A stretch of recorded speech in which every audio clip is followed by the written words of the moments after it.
We are starting on our next topic of today, which is COVID pathophysiology and management. Now, my aim for this talk is to discuss basics regarding COVID, and there are a lot of misinformation which are taking rounds on WhatsApp and media, and everybody is affected by those news. Every day, a new drug comes for the treatment of COVID, but nobody goes in deep inside and see what is the pathophysiology and what we should really do to manage COVID. So next. So this slide explains the best about pathophysiology of COVID. So I will go into the details. As soon as you get an infection, after there is an incubation period of around 7 days in which you become symptomatic. But remember, after 3 days of infection, the person can infect other persons. So even in incubation period, a person can infect others. Second is, after 7 days, then the symptoms occur. So in the first stage, there are two defined stages of COVID now. In first stage, which is also known as viremic stage, there are non-respiratory symptoms which are there. And then after 7 to 8 days, a second stage, which is now known as pulmonary phase, starts, in which there is a damage in the body due to thrombotic injury and due to the immune dysregulation or inflammatory markers, rise in inflammatory markers. So we will have to understand the pathophysiology in that respect only. The first phase is viremic phase and the second phase is immune dysregulation phase, in which there is thrombotic and inflammatory markers which are causing the damage. So for first 7 days there is viremia. So as you can gather that in first 7 days you will have to give antiviral medication if you have to do anything. And after 7 days when the pulmonary phase starts, then where antiviral medications don't have any role, rather than anti-inflammatory medicines will work. So this is showing the second stage of the COVID. So there is a prothrombotic stage, which denotes microthrombi in the vessels and damage due to it. And this stage can be, we can pick this stage by taking into account the D dimer count of the body. So if D dimer is rising, you can be very sure that the damage is done by the thrombotic mechanism. And then there is a hyperinflammatory stage, and there are markers for hyperinflammation that are CRP, ferritin, and IL-6. And there is also one third entity which comes in rarely in some patients, which is known as macrophage activation. It is more important in pediatrics rather than in adults, but it do occur in adults also. So now in this picture, you can very well understand that this. So this period is incubation period, symptomatic period, early pulmonary phase, and late pulmonary phase. So this symptomatic phase, this phase is the viremic phase, where viremia is more. You can see that virus starts to increase, and at certain point symptoms occur, and then there is viremia, which decreases after some days, 5 to 7 days, and then after this, the early pulmonary phase occurs. It is because of the inflammatory response to the virus. See, like this. So in pulmonary phase, viremia decreases, the inflammatory responses increases. Also look at this oxygen saturation, because in symptomatic phase, we have already said that there is non-respiratory symptoms. The oxygen saturation remains normal during the viremic phase, but as soon as the inflammatory phase starts or early pulmonary phase starts, the saturation starts to dip, and then there is late pulmonary phase in which it dips drastically and the inflammatory response increases drastically. In this phase, we have very less to do. Whatever measure we will take, the result is not very good. So in this phase, symptomatic phase, antiviral. In early pulmonary phase, start anti-inflammatory. If the patient is in late inflammatory, you have to escalate anti-inflammatory. But as I have already said, the results are not very good. So what is the immune dysregulation is COVID? So what does COVID does in body? So it upregulates cytokines and chemokines. However, as compared to other virus, it downregulates the expression of interferon alpha. This is unique to COVID. So on one hand, it downregulates interferon alpha, which is primary antiviral defense mechanism, whereas it upregulates cytokines and chemokines, which are doing the damage. So in this slide, I will discuss it later on. So pulmonary phase. So as I have already said that the first phase is viral phase in which viremia occurs and the symptoms are due to virus. Now in second phase or pulmonary phase, the symptoms are because of immune dysregulation. What this immune dysregulation do? There is pulmonary microvascular injury known as endotheliitis and activation of clotting and procoagulant state together with characteristics of an organizing pneumonia. So there is inflammatory damage and thrombotic damage to the body. Mainly, remember, in COVID, these all immune dysregulation damage is limited mainly to the lungs. These are certain terms which we are using: cytokine storm. It generally, the immune dysregulation, the inflammatory markers are increased. They are known as cytokine storm. Hypercoagulability, it means the endothelium is damaged and blood clotting is activated. Then there is severe hypoxemia. It is because of both the damage caused by cytokine storm and the microthrombosis. Now, what are the symptoms in non-pulmonary phase? As soon as we have said that infection occurs, there is an incubation period of 7 days. After 3 days, patient becomes infective to others. After 7 days, the patient becomes symptomatic. The initial features are cold, cough, fever, malaise, throat pain, myalgia, and loose motions. These 6-7 symptoms are the common symptoms. Usually, patient recovers over next 5 to 7 days, just like any other viral illness. Nothing will happen. 85% of patients recover from this stage. And in this stage, there is predominantly viremia. Nothing else is happening, only viremia is going on. This is the stage where antiviral therapy like antiviral drugs and plasma therapy can work. So we will discuss what are the stages of the disease and what medicines are used to be on that stage. So antiviral drugs and convalescent plasma containing antibody are working only in symptomatic non-pulmonary phase. Now, second is pulmonary phase, symptomatic pulmonary phase. This is marked by respiratory symptoms like fast breathing or drop in saturation less than 94. Two pathological processes, as we have already discussed: pulmonary thrombosis and immune dysregulation. Immune dysregulation, which can manifest as cytokine storm or macrophage activation syndrome, causes the damage. Now, this pulmonary phase can also be divided into two parts: early and late. Early is typically said to be L type, where elastase is low. Remember, in early pulmonary phase, we should avoid invasive ventilation as much as possible. And at this stage, inflammatory and antithrombotic therapy plays a major role. Then there is a late pulmonary phase with high elastase and behaves like classical RDS. In H type, it is very difficult to treat patients if it comes in S type or it lands in S type, and most of the mortalities are occurring only when the patient is coming in S type or progressing to S type. Then we have very little things which we can do. In this S type, there is poor lung compliance, there is severe oxygenation failure, it is exacerbated by ventilator-induced injury. The histological pattern is fibrinous and organizing pneumonia. Remember, it causes a lot of fibrosis. Even if you are patient is survived, the morbidity is very high. Lung morbidity is very high. And corticosteroids seem to be a little benefit in an established AFOP. One AFOP have been set up, then nothing, no drug will help. However, you can use high dose methylprednisolone and other things, but the success till now is very less in treating this H type or late pulmonary phase. So now I will come to the clinical management. Before clinical management, I would like to revise this disease caused by a virus. There is an incubation period, then there is a symptomatic period. As soon as the viremia decreases, then there is an immune dysregulation caused by this virus.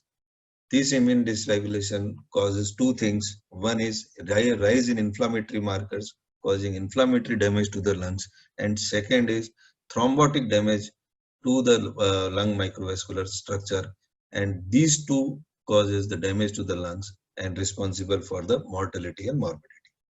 Now in clinical management, first thing is we should identify patients with comorbid condition.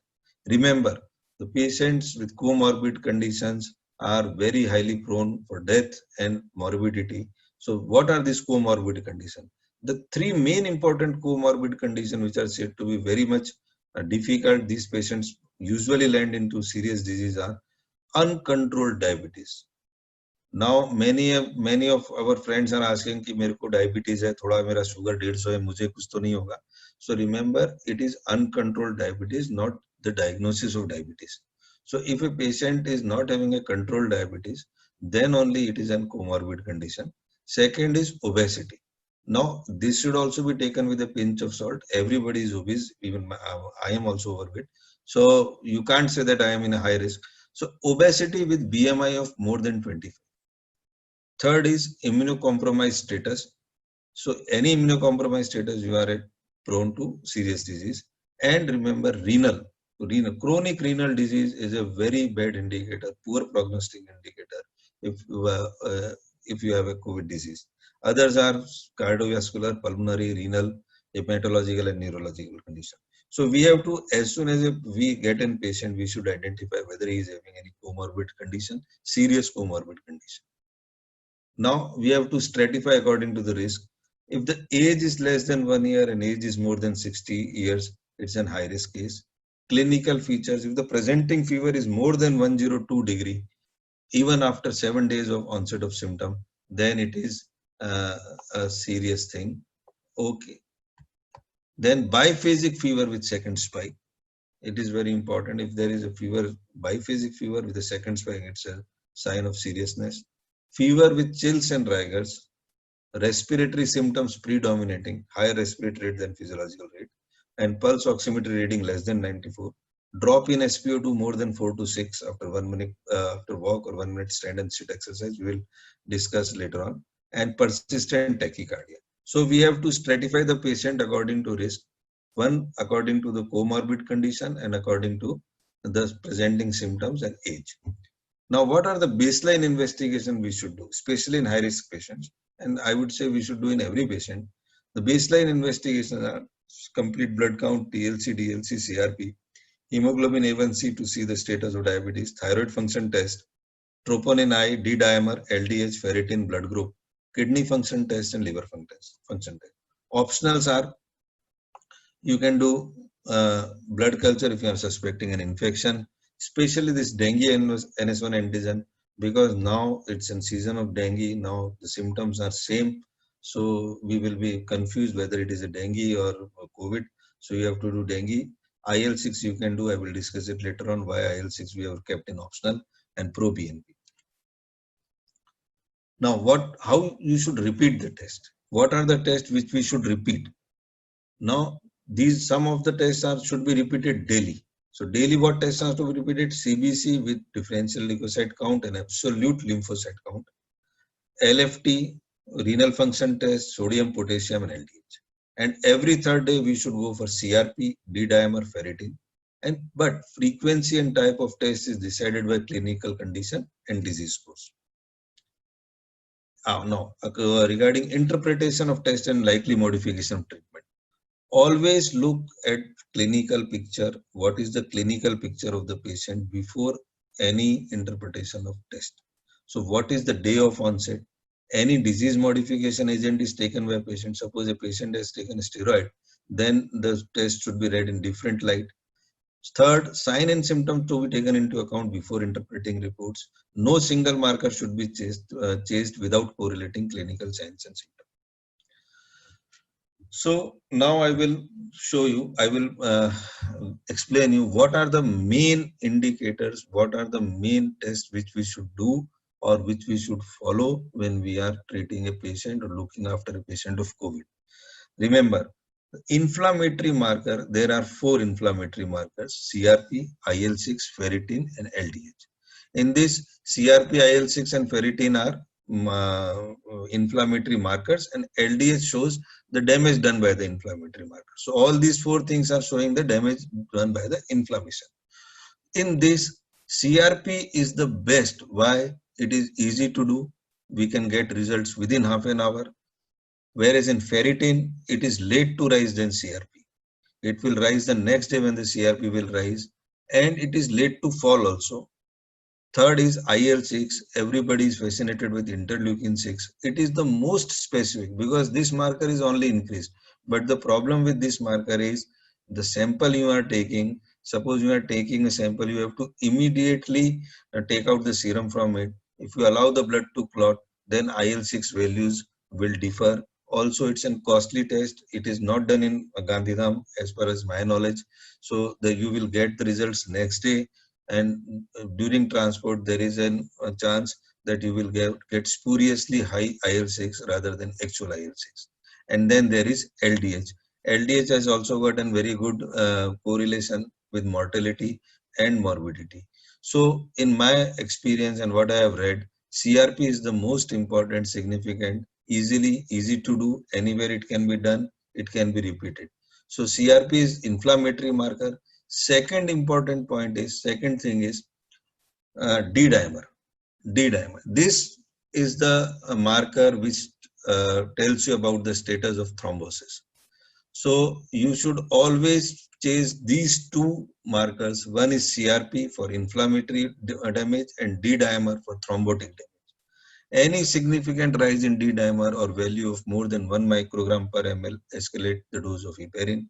Remember, D-dimer can be elevated in pregnancy, very common, it is very high, 1.3 or its normal range. So you should check the normal range in pregnancy. If a patient is pregnant and suppose D-dimer comes out to be 1.2 or 1.3, it is not to be treated, and it has to be seen in light of pregnancy. Likewise, malignancy, trauma, liver disease, heart disease, and sepsis. Then you should uh, correlate it with the clinical condition of the patient. Also, I would say with age, now the D-dimer value is 0 to 0.5 microgram per ml, but in some labs it is given in microgram per liter. Then the reference range is become 0 to 500 is normal, and more than 1000 for this it will be significant rise. So you should check the normal range. In two types it is written in laboratories. And is in old age patients there is a formula, if age of the patient into 10, when we are talking about the range in microgram per liter. Suppose a patient is age 60, then you can assume that 60 into 10, 600. 600 per liter is the normal D-dimer value for that patient, and above that it is not normal. Also, I have this one thing more I have left, that rising 3 to 6 from baseline indicates cytokine storm. Suppose in this slide we have said CRP more than 100, interleukin 6 more than 80, ferritin more than 700, LD is more than 300, and or there is rising 3 to 6 times from the baseline, then we can say that cytokine storm or inflammatory markers are increased. Now this is ferritin. Ferritin is important in diagnosing MAS, macrophage activation system, or lymphohistiocytosis. This is a very difficult condition to treat, and this require a very high dose of steroids, not the usual dose which we use in COVID, and other drug IL-1 receptor blocker drug anakinra. And in this ferritin, if it rises more than 4000 with deranged LFT, then and high grade fever, then we can think that the patient has gone into a MS syndrome, and then we have to use a different strategy to treat them. Now, these are the clinical criteria on which we divide the patient into three types. First is mild. Now, this mild disease denotes the pulmonary, the viremic phase. As we have already said, in first 7 days, there is viremia only. So in mild cases, what will happen? There will be saturation of more than 94% in room air. Respiratory rate will be normal. And there is a test called as walk test. In this, you have to walk for 6 minutes and check your sp2. Suppose if you are quarantined in a room, then you are not able to walk. Then what you have to do is you have to do sitting and standing on chair. You will sit and stand for 1 minute, and then you will check the sp2. So in mild cases, saturation will remain more than 94 even by after the walk test or standing test. In moderate case, The saturation decreases from 94 in room air and it remains in range of 90 to 94. Respiratory rate is slightly increased and there is drop of more than 4 of SpO2 on walk test. Remember, you will not do a walk test or sitting standing test if you are at rest SpO2 is less than 94. Suppose you are having less than 94, then you have not to do this walk test. Only when your saturation is more than 94 and you do a walk test and it goes down 4 times by amount of 4. Suppose it was 95 before, it comes out to be 90. Then it means that you are in a moderate disease. This clinical condition, this is the early pulmonary phase, which we have said. Now the viremia is going to subside and inflammatory markers are raised. Severe, the patient will have less than 90% of saturation in room air. Respiratory rate will be more than 30. Now this walk test is contraindicated if your saturation is less. Unfortunately, many patients are coming in severe state only. So our aim is to get the patient treated or seen by a doctor when he is in a moderate stage, not in severe state.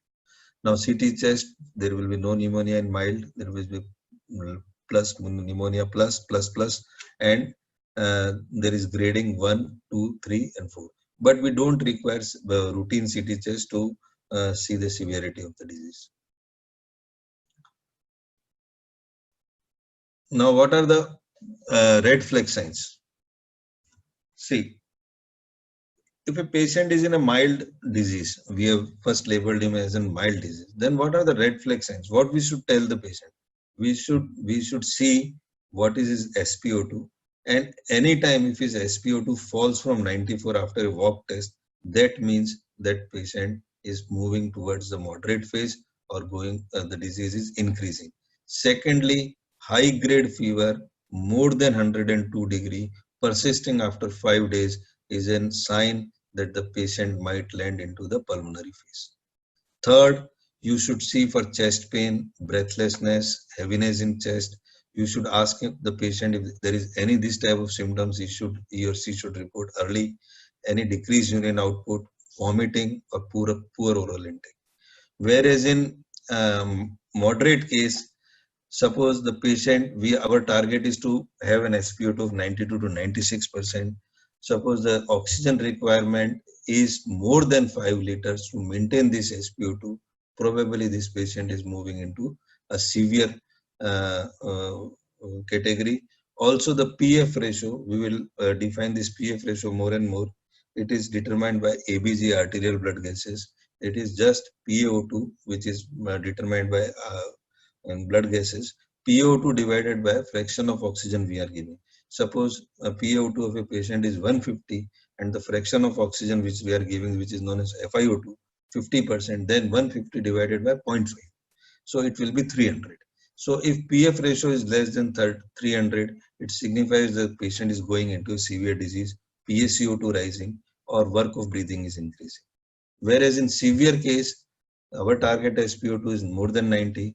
But in these severe cases, one thing which is very important that the patient develops septic shock. So we should look for development, or if there is any septic shock, we should treat it properly. So this is the important red flag signs which we should see when a patient comes to us. Now regarding the lab test, now I will give you 3, 4, 5 things. One is NLR, neutrophil lymphocyte ratio. It is very simple. We can see by the CBC count and DLC count. Normal is less than 3.5, neutrophil to lymphocyte ratio. If it is less than 3.5, it is normal. However, if it becomes more than 5.5, it is significant and it says about the immune dysregulation phase. But this test should be considered only when the patient is not on steroid. Suppose if the patient has taken the steroid, then this value is not of any significance. Second is CRP. CRP less than 40 is normal, more than 400 and rising is difficult. Ferritin less than 500 is normal, more than 700 and rising, difficult. D-dimer I have already said, less than 0.5 normal, more than 1 and rising. LDH less than 300 normal, more than 400. This IL-6 less than 4.8 is normal, but if it is more than 80 and rising, then it is signifies a severe disease. Remember, as soon as if you have given tocilizumab to this patient, after giving tocilizumab, the IL-6 and receptor blocker, so you will next day you will see a very high IL-6. So you should not do IL-6 test after you have given tocilizumab. Now, what is the treatment of this disease? Now, there are many confusion, many drugs, daily 3, 4, 5 drugs, 7 drugs, intervention are coming. But the treatment is very simple of this disease. Everybody does not require anything. For mild cases, the treatment is paracetamol, vitamin C, zinc, and vitamin D sachet, 1 sachet. In moderate cases, also the same treatment. In severe cases, you will give injection paracetamol and other thing. Regarding fluids, in mild and moderate case, you should keep adequate hydration. In mild orally, and moderate, if the patient is not able to take, you have to give IV fluids, NS preferably. And in severe cases, only in severe case we want to keep the lungs dry. So now we are giving less fluids, but in moderate case, we should not restrict the fluid. What is the role of zinc and vitamin C? As you have seen that in what treatment we have prescribed, antipyretic paracetamol and zinc and vitamin C and D. So zinc is essential for innate and adaptive immunity. It inhibits RNA-dependent RNA polymerase in vitro against SARS-CoV virus. Vitamin C protects the endothelium from oxidative injury. So vitamin C, and it increases the expression of interferon alpha. That we will discuss in one slide. That what this disease causes is it decreases interferon alpha and increases IL-6. So it increases the expression of interferon alpha. So zinc and vitamin C. Now, what are the other drugs? These are the, I have said the treatment. Other drugs which are given in mild, moderate and severe cases are now the controversial drug hydroxychloroquine. Hydroxychloroquine, as you have read that there are so many controversy regarding this drug, but India still, government of India is still prescribing hydroxychloroquine for treatment of cases. In mild case, you have to give, the dose is same in all three, but in mild case, the drug should be given only if the patient belongs to high risk category. As we have already discussed, what are high risk category? So if the patient does not comes into high risk category, then you can avoid this drug. So the option is hydroxychloroquine, day 1 400 milligram BD, followed by 200 milligram BD for 4 days. Only thing you have to remember when you start hydroxychloroquine is that you should get the ECG done. Because if you are giving without ECG, there are many drugs which are increasing the QT interval. If QT interval is more, then you may land up in other problems other than COVID. So please, it's my humble request to all of you, if you are starting hydroxychloroquine, get an ECG done. And if suppose if patient is not able to tolerate hydroxychloroquine, because many of the patients taking hydroxychloroquine are vomiting and not able to eat after it. So you can use the second strategy, which is ivermectin 12 milligram, one single dose with doxycycline 100 milligram BD. So these are two things which we have to start along with what we have started: antibiotic, vitamin C, zinc, and D. Now comes the most important part of this disease, which is steroids. Steroids, remember, is the pillar of treatment of this disease, COVID. Now, in mild cases, there is no role of steroid. As you can see, in mild cases, what is happening, that it is a viremic phase. So if you give steroid early in a disease, then you will increase the viral replication and increase the damage. So please don't use steroids in mild cases. Wait, look for symptoms. And second important thing is, do not delay in giving first dose once indicated. It is indicated in moderate case. You have to, the trick to treat COVID is to identify the pulmonary phase as early as possible by clinical symptoms and by markers, laboratory markers and clinical symptoms. As soon as you think that the patient is going into pulmonary phase, immediately start the steroid. Suppose a patient is at home taking treatment from you, and now the patient has landed up into pulmonary phase, and you tell the patient to go to any hospital and get admitted in COVID hospital. Remember, give him oral steroid as soon as you see that the patient is going into pulmonary phase. Don't delay the steroid. So what is the dose of steroid in moderate case? In moderate case, as we have already said, as soon as you diagnose, give steroid, it is either injection dexamethasone or methylprednisolone. There is a very big study which was done, recovery DEXA study, but in clinical practice, it has been shown that methylprednisolone is more effective because the penetration in lungs is very good by methylprednisolone. But you can use dexamethasone also. The dose is 0.1 to 0.2 milligram per kg, 6 milligram IVOD, 3 to 5 days, oral or injectable. 6 milligram, I think it is 1 ml dexa injection, it is 4 milligram. And second is methylprednisolone. It comes out to be around 40 to 60 milligram OD for 3 to 5 days. Remember, dexamethasone should be avoided if you are planning to give remdesivir. Then other important treatment therapy, we have discussed about antipyretics, vitamin C, zinc, then we have talked about steroids. Now about hydroxychloroquine and doxycycline. Now the next important thing is anticoagulation therapy.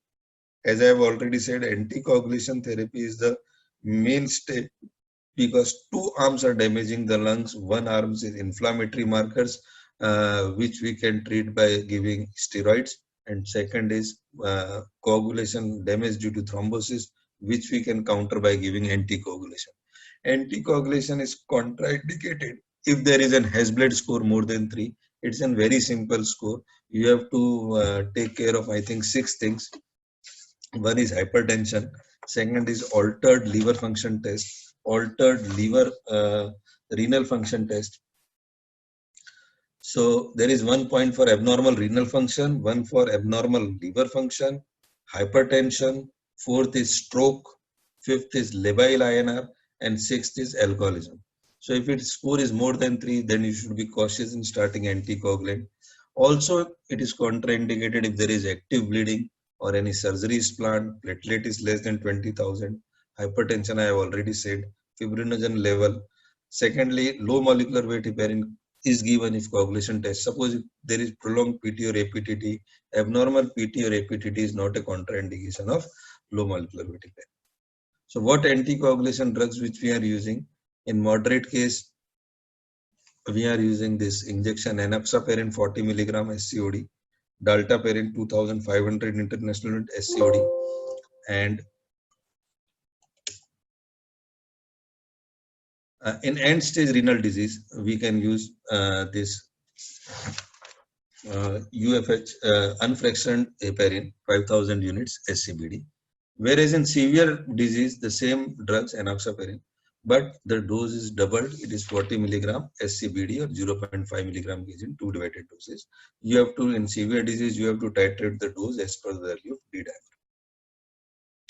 Now comes antibiotics. When to start antibiotic? Usually there is no role of antibiotic in viral disease. But if you are suspecting any secondary infection, since we have said the CRP is raised in this disease, so you can't guide your giving antibiotic by CRP. Then there is another test which is called procalcitonin. It is specific for bacterial infections. So if it is more than 0.2, then you can start antibiotics. The choice may be azithromycin, moxiclav, or ceftriaxone as the condition of the patient, or any other antibiotic according to the condition of the patient. Now comes the respiratory support. Till now, what we have discussed, clinical, we have divided the patient into mild, moderate, and severe cases. Then we have started the drug therapy in mild, moderate, and severe. Now, what is the respiratory support? In mild cases, as you know, the saturation is normal, so there is no need to give any respiratory support. In moderate case, we have seen that the saturation is between 90 to 94, and it is dropping more than 4 on walk or standing and sitting test. So what respiratory support we need? We have to give oxygen, non-rebreathing mask. If high frequency nasal cannula or nasal cannula is used, please apply surgical masks over that. And remember, the key is try to avoid intubation at this stage. Suppose if the patient is not able to maintain saturation, then there are rescue therapies like awake prone ventilation, which we will discuss how to do awake prone ventilation, and try to avoid intubation at this stage. And at this point of time, anti-cytokine drugs like tocilizumab can be tried, which we will discuss when to use these type of drugs. So the crux is, in moderate case, give good respiratory support, try all the things like awake prone ventilation before going on for ventilation. In severe cases, same thing, non-rebreathing mask oxygen followed by HFNC, followed by BiPAP, and followed by invasive mechanical ventilation if the condition demands. Now, respiratory support, I would like to say that if you are treating a patient on an outdoor basis, please make sure that if ICU backup is not available and patient deteriorating, shift the patient immediately, because the respiratory status can change in a very few hours. The patient can become very serious. So you have to take this into account and shift the patient as early as possible if you see any pulmonary symptoms of pulmonary phase. Now this is what is prone ventilation, how to do it. So there are 4 positions you can see. This one is prone, this one is left lateral, this one is right lateral, and this is semi-upright. So these are 4 positions. Now how we have to use it? Awake proning. It is done if SpO2 is still less than 94 on FiO2 40% or above. What we are doing? We are giving either a Venturi face mask or high flow nasal cannula, and we are making the patient 30 to 120 minutes prone, then left lateral, then right lateral, and upright. So this is very important. If the SpO2 increases by this maneuver, you will not have to do other things like intubation at this point of time. However, it is contraindicated if the patient is having altered mental status or hemodynamic instability, pregnancy, vomiting, and before proning, increase FiO2 100% for 5 minutes. Increase the FiO2 for a few minutes, and then it can come on to the baseline level. The prone ventilation is also done after intubation, usually 16 to 18 hours per day. You have to do a prone ventilation. When to start proning? If the PF ratio becomes less than 150, FiO2 requirement more than 60%, or the PEEP more than 5 centimeter. When to stop proning? When PF exceeds 150, or FiO2 decreases by 0.6 and PEEP decreases by 6, more than 6. Now, what are other drugs and therapies? First, I will discuss antiviral drugs. Remember, now again we will have to come back on our earlier slide. What that slide said. First 7 days, there is viremia.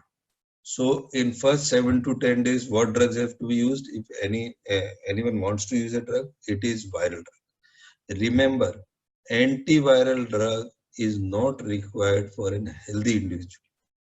Only it has to be used in high risk groups where there are comorbidities, there is immune dysregulation, as we are immunocompromised patients, because it has been seen that the body by themselves clear this virus within 5 to 7 days, and viremia is not causing a problem.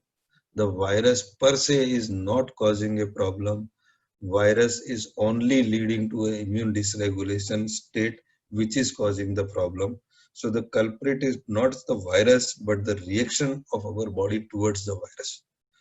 Very many things are said about antiviral, but antiviral has a limited role in high risk and immunocompromised patient, and in certain patient when we start the anti-inflammatory or steroids in high dose, then that steroid can increase the viral replication. So it is only recommended for that purpose. Now favipiravir is an oral antiviral, and it comes in a strength of 200 milligram. So it offers rapid reduction in viral load within 4 days. But remember, this clears the viral load, but it does not predict that the patient will not go into the second stage. So even after taking favipiravir, you can, in first 7 days, your symptoms may reduce, but the second stage may come on even after the reduction of viral load. So the dose is 1800 milligram, that is 9 tablets twice daily on day 1, followed by 4 tablets twice daily for 14 days. Now contraindication is SGOT PT is more than 5 times, any ECG abnormalities, if your blood uric acid level is increasing and there is decrease of neutrophil count, remember this drug is excreted in sperm, so you should not, contraception is recommended, because if pregnancy during while taking favipiravir, then there is a risk of congenital malformation in the kid, newborn. So favipiravir is an oral antiviral drug. Second drug which comes, which is very popular, is remdesivir. Remdesivir is an intravenous antiviral drug. It can be given to high risk group. At present, favipiravir is used during mild cases in patients with high risk. Remdesivir is reserved for moderate cases where we are starting antiviral therapy, anti-inflammatory therapy in high dose and high risk patient. It can be given to high risk group within 12 days. Oxygen saturation of 94 or less on room air, as the patient is in mild, moderate severity. The dose is it's an intravenous drug, so 200 milligram IVOD on day 1 and 100 milligram IVOD 4 days. Contraindication are the same. SGOT-PT should not be more than 5 times. Pregnancy, lactation, severe renal impairment. Remember, this drug has an interaction with HCQ and dexamethasone. So if you are planning for remdesivir, you should not start HCQ and dexamethasone. For dexamethasone, you have to use methylprednisolone. For HCQ, if you want, you should shift to ivermectin and doxycycline. Now, third, very important, convalescent plasma therapy. So much hype has been created for convalescent plasma therapy. Everywhere in television, we are saying that somebody has like a magic bullet, that plasma therapy will do this and that, and everybody is searching for plasma. So it has got a very, very little role in management. Okay, what does the convalescent plasma do? It will have antibodies against the virus. So it is an antiviral drug. Plasma is nothing but antiviral drug. Now, why you required antiviral drug? As we have already said, that viremia on themselves subside in 5 to 7 days. So in healthy individual and many 95% of patients, there is no requirement of any antiviral drug. So convalescent plasma has been hyped beyond its use. So where it is used, moderate disease before 10 days of symptoms, as you can very well, it's an antiviral drug, so no use after 10 days. Only in patients which are debilitated, less immunity, then you have prerequisites to check IgG level of patient. Suppose if you want to give to some patient, check his IgG level. If it is not detectable, that means the plasma will help in that patient. What is the assessment of donor? Who can donate plasma? Any person 18 to 60-year-old with weight more than 55 kg without uncontrolled comorbidity. First. Second, the patient should be either male or nulliparous female. This is very important. A female who has become pregnant cannot give convalescent plasma. Third is the patient should have recovered from COVID-19 for minimum 14 days. If 14 days, RT-PCR should be done before donation. And if it is recovered for more than 28 days, no RT-PCR is required. Third is you should check the IgG level in the patient, in the donor. If the donor does not have IgG antibody, it is of no use. The IgG antibody should be more than 1:640 and dose is 4 to 13 ml per kg. Usually 200 ml of single dose is given, and sometimes another dose of 200 ml can be given after 24 hours. Blood group, if you are O group, then you can receive from anybody. AB from AB only, A from A and AB, B from B and AB. So this is convalescent plasma therapy.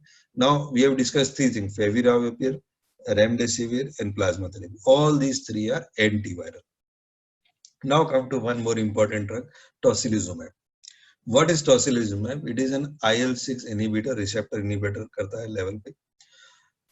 If the patient goes into pulmonary phase, you have started steroids, but you are not seeing the response. The markers are increasing, the symptoms are increasing, like there is worsening respiratory distress, there is high-grade fever with chills and rigors, oxygen requirement is increasing, and there are elevated levels of cytokines, including IL-6, CRP, IL-6, LDH, ferritin, everything is increasing, then you can use this drug, but there is precaution which you should take, and many of deaths are occurring because in adherent use of tocilizumab is there should be absence of infection. Because what this drug will do, this will stop your immune system, and then natural infection, or if you have any infection, then it will increase by many folds, and you will not be able to treat that infection.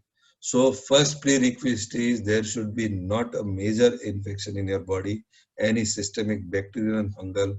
There are many reports that patients are dying because of fungal infections rather than by the virus and severe bacterial infections. So look, there should be an absence of infection.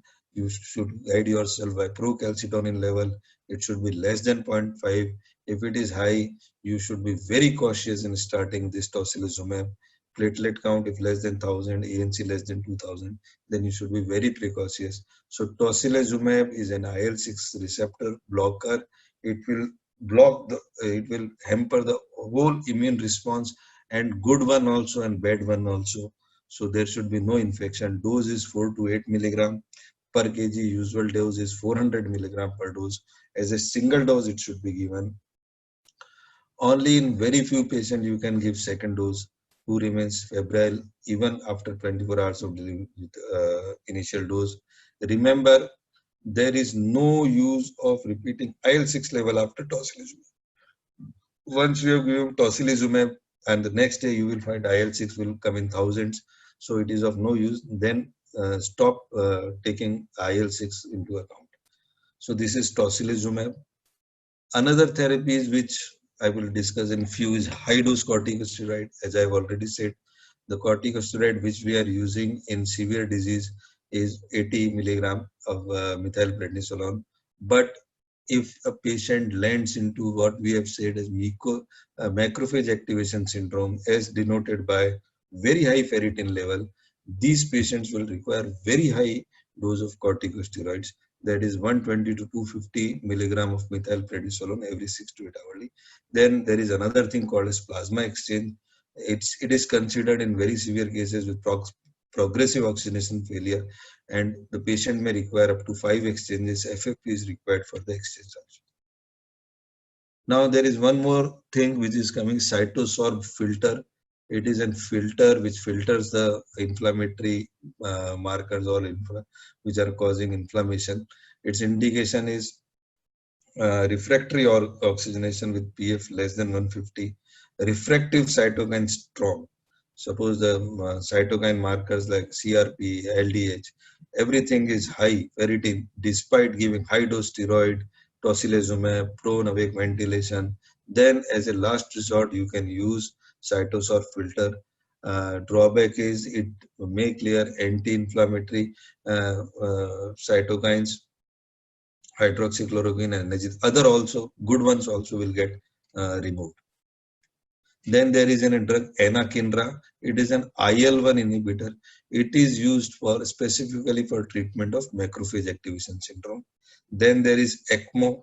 The role of ECMO is very doubtful because the lung injury in this disease is not typical ARDS, and the patient it's not like an ARDS, but it has been used if the patient is young and without any severe comorbidities, then you can give a try of ECMO.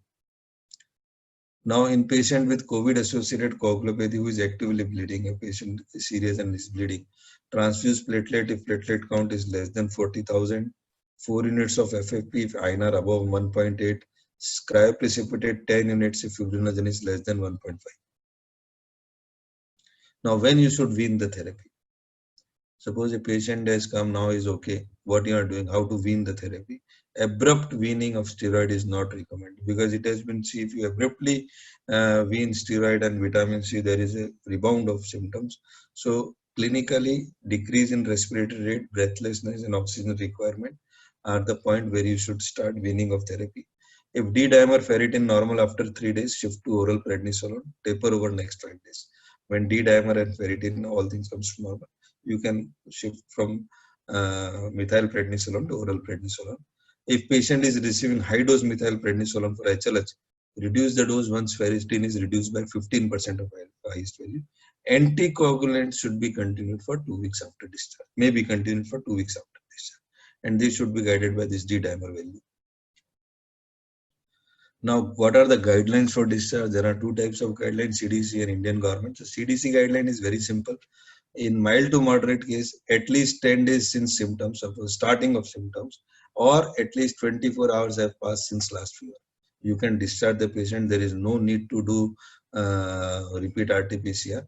Even in severe to critical patients, at least 20 days since first symptom and at least 24 hours since last fever, you can discharge the patient.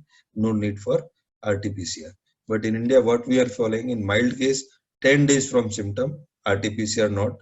In moderate case, 72 hours after there is no fever or breathlessness, and SpO2 remains above 90 even after walk.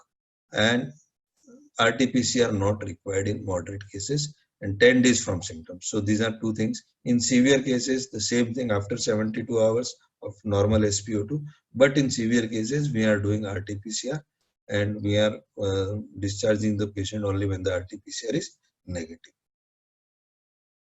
Now, what was the reason for high mortality and morbidity in the past? We are seeing, looking so many patients, doctors, our relatives, we are looking is dying. Problem is delay in starting anti-inflammatory and anticoagulant treatment, including corticosteroid therapy. Remember, this is not a very difficult disease to treat. The treatment is very simple, but the timing is very important. What the mistake we are doing is not properly guiding the patients what to do, when to report.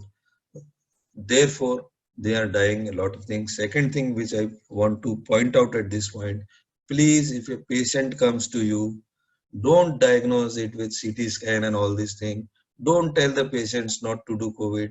Force him or counsel him to get his COVID test done. Because the problem that arises is, suppose a patient is in viremia phase, mild phase, you will find nothing. There is a fever of 99 degrees. The patient will come to you, and you are looking. You have done CT chest. There is ground glass appearance, and you have said that you are having COVID. Now sit at your home. I will treat you. This is a wrong thing to do. You should force him, guide him to get his COVID status done. Because suppose if the patient will go into second stage of pulmonary phase, and if he is suddenly deteriorating, then what will you do? As a physician, we are not allowed to admit this COVID patient in our hospital. Then where he will go? If he will go to a COVID hospital, he will require a COVID test done. Without COVID status, he will not be admitted in COVID hospital, and the precious 6 to 8, 10 hours will be lost in all these things, and it will delay the treatment, and it will worsen the outcome of the patient. Many patients are dying only because they are not able to diagnose their second state, that pulmonary phase is started. Because there is a term called happy hypoxia in this disease. What is happy hypoxia or comfortable hypoxia? Because this disease is specific to lungs. If there is cytokine storm due to any other disease, like in septicemia also there happens cytokine storm. So there are number of markers which are increased, like TNF alpha, which will decrease your blood pressure. So there will be multiple symptoms coming at that time. But in this disease, only respiratory pulmonary symptom occurs, and till 80 saturation, 75 saturation, patient is not feeling dyspneic. So what happens when he feels dyspneic? The condition has gone beyond a certain threshold, and the patient, after getting dyspneic, he consults a doctor, then he gets his COVID test done, then he gets admission into a COVID hospital. And mostly you have seen, even in our Gandhidham, you can see lots of patients are dying within 2-3 days. Why this is happening? Why the patient is dying within 2 days of admission? Because they are not properly guided. They are taking treatment from anywhere, everywhere.